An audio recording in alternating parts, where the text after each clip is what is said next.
The merits of singleness. Controversial topic. We love it. Firstly, this message is not about what is preferred or the better option, being married or single. Rather, explaining that being single should be equally accepted and not thought of as a strange choice in this fast-paced world. One is not morally better than the other.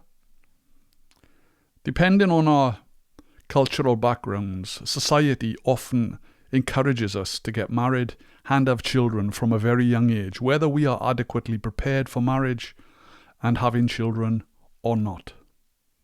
My mother and other family members would always be asking me directly when I would get married and settle down from early adulthood. It was expected. People marry for a variety of reasons, including love, companionship, financial stability, or family pressures. These motivations can be vary greatly from person to person and at different stages of life. In past history, marriage was frequently used to forge political or economic bonds between families, tribes, and nations. Love was not always the primary factor. However, over time, the concept of marrying for love and personal connection became more prevalent, particularly in recent centuries. Nevertheless, in today's modern living, love is still not always the primary factor.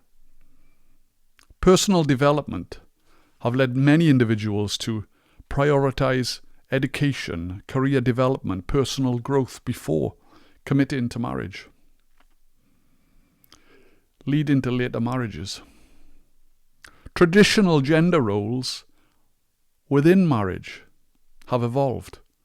Modern couples often strive for greater equality in sharing responsibilities such as household tasks and financial contributions. These changes in personal choice have also led to changing family structures where cohabitation, single parenthood, and other family forms have become far more common, demonstrating that marriage is no longer the only or even the most common path to family formation. However, are these forms of family formation better or superior to the construct of one man and one woman coming together in marriage to become one, which we see evidential in Genesis chapter 2. Nevertheless, since the fall of humanity documented in Genesis 3, is the construct of marriage still the only viable option to live in a fulfilled life? If we remain single, are we fulfilling our godly calling and living a completely fulfilled life? Certainly, over history and today in contemporary society, it could be said that many marriages are marriages of convenience, rather than the concept of unconditional love. Several notable biblical figures lived a single life. Elijah and the prophet Jeremiah did not marry or have children. Their messages were very often harsh, and their celibate lifestyle contributed to them becoming social outcasts. I personally have lived a celibate lifestyle for the last 10 years, and many have commented about my choice. Some have asked, when am I going to get married, or when am I going to seek a partner? Many of the questions are from people within the church. Being single is still not a lifestyle that society readily accepts. However, for me, it's a wonderful, glorious path, a great choice. John the Baptist was another who had walked a single life. John had lived for the most part in the wilderness life, foraging off the land with no material wealth whatsoever. But he was thought of as a true man of God. Jesus says, "Truly I tell you, Among those born of woman, there has not risen anyone greater than John the Baptist. Miriam, the older sister of Moses, stood by him as a baby when he was rescued from the Nile River. We then learn how Miriam became a spokesperson for God, a prophetess. She led the Hebrew women in songs of praise at the edge of the Red Sea when the Jewish nation was rescued from Pharaoh's deathly grip.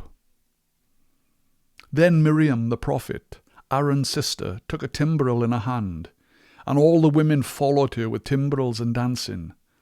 Miriam sang to them, "Sing to the Lord, for he is highly exalted. Both horse and driver has been hurled into the sea."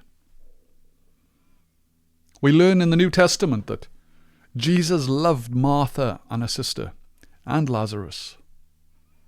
None of them were married, yet they were significantly close to Jesus, who showed a profound love towards them.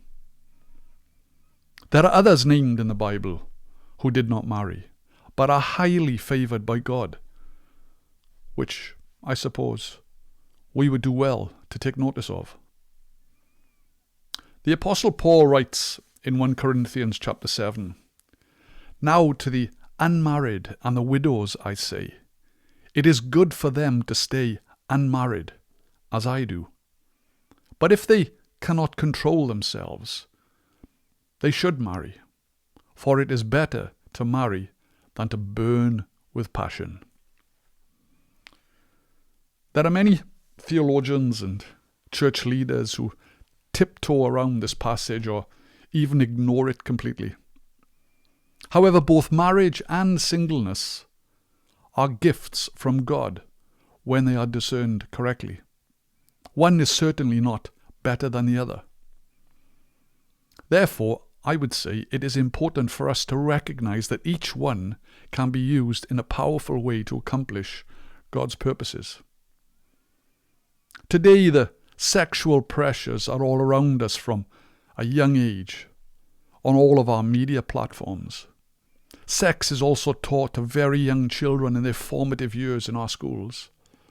It is also clear that the sexual desire within each of us is a powerful force, and the Apostle Paul, when writing his epistles, was aware of this fact. Paul was dealing with a multiplicity of sexual distractions, also very important and difficult complications in Corinth, which can also be understood in his letter. Sexual pressure is never the best way or the best motive for getting married. For Paul, the cosmopolitan port city of Corinth provided a worthy challenge to his ministry. The sexual temptations of an ever-changing, transient population provided challenges on many different levels. Today's social media and dating sites are also a worthy challenge to our sexual morality. Paul was attempting to offer solutions to the people in the Corinthian church of how to live for Christ in a corrupt society. Again, he says in 1 Corinthians chapter 7, "I want you to be free from anxieties. The unmarried man is anxious about the things of the Lord, how to please the Lord. But the married man is anxious about worldly things, how to please his wife, and his interests are divided. And the unmarried or betrothed woman is anxious about the things of the Lord, how to be holy in body and spirit. But the married woman is anxious about worldly things, how to please her husband. I say this for your own benefit, not to lay any restraint upon you, but to promote good order and secure your undivided devotion to the Lord. Where there is order, there is peace." In this precious life that each of us have been given, Believers in Christ are urged to make the most of the life before it's gone and before the return of Christ. Every person and in every generation, we should have the sense of urgency to share the gospel of Christ. Life is short. There isn't much time. Paul passionately urges the believers not to regard marriage, financial security, or buying or building a home as the ultimate goals in life. Believers in Christ should live an unhindered life, not burdened by financial debts, mortgages, or investments that might restrict you, each of us, from doing God's work. Paul points out that a married man or woman have a duty of responsibility to each other and earthly concerns, but they too should take every effort to make the responsibilities modest and, of course, manageable. Many individuals feel a tremendous pressure to get married. They think that those around them believe that their lives will be complete only with a husband or with a wife. Yet Paul emphasizes a greater advantage of being single, the potential of a greater intimacy with Christ and his work. Being single does not guarantee this, of course. Our commitment to Christ is a significant matter. Singleness, when it is lived in commitment to God, is a wonderful life to live. There are some notable individuals in the Bible that are testimony to this life. However, the greatest example we have is Jesus Christ himself, who remained and remains single. Jesus was also challenged by the religious leaders about marriage and what it will be like in heaven. Jesus replied, "Are you not in error because you do not know the scriptures or the power of God? When the dead rise, they will neither marry nor be given in marriage. They will be like the angels in heaven."